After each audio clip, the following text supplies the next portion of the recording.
بل مسله دا ډیره اهمه ده،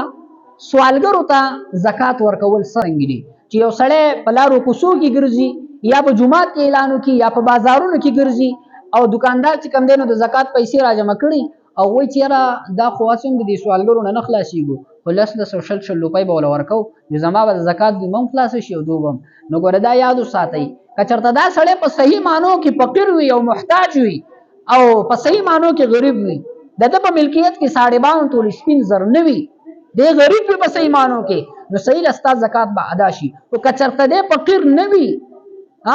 غریب نه وي او د مالدار وي او د په ملکیت کې 52 تولې سپین زر وي، د ده سره نغدي پیسې وي، نو زکات به نه ادا شي، زکات به نه ادا شوی. تاسو به لیدلی وي چې داسې سوالګري پکې چې دا د هغو کاروبار جوړ شوی دی، د ورځې هغو په 1.5 او 40,000 50,000 روپۍ ورځ پیدا کوي، داسې سوالګري پکې شته چې 1.5 او 50,000 روپۍ صرف هغه ورځ پیدا کوي، داسې سوالګري په دې مینګوره کې شته. او هغه دا خپل یو عادت او خپل یو پیشه خپل یو کاروبار جوړ کړی دی او ته زکات راغلی هغه ورکوې، نو هغه زکات کېږي نه او ته یې وله ورکوې نو ستا زکات نه ادا کېږي. نو سوالګرو کې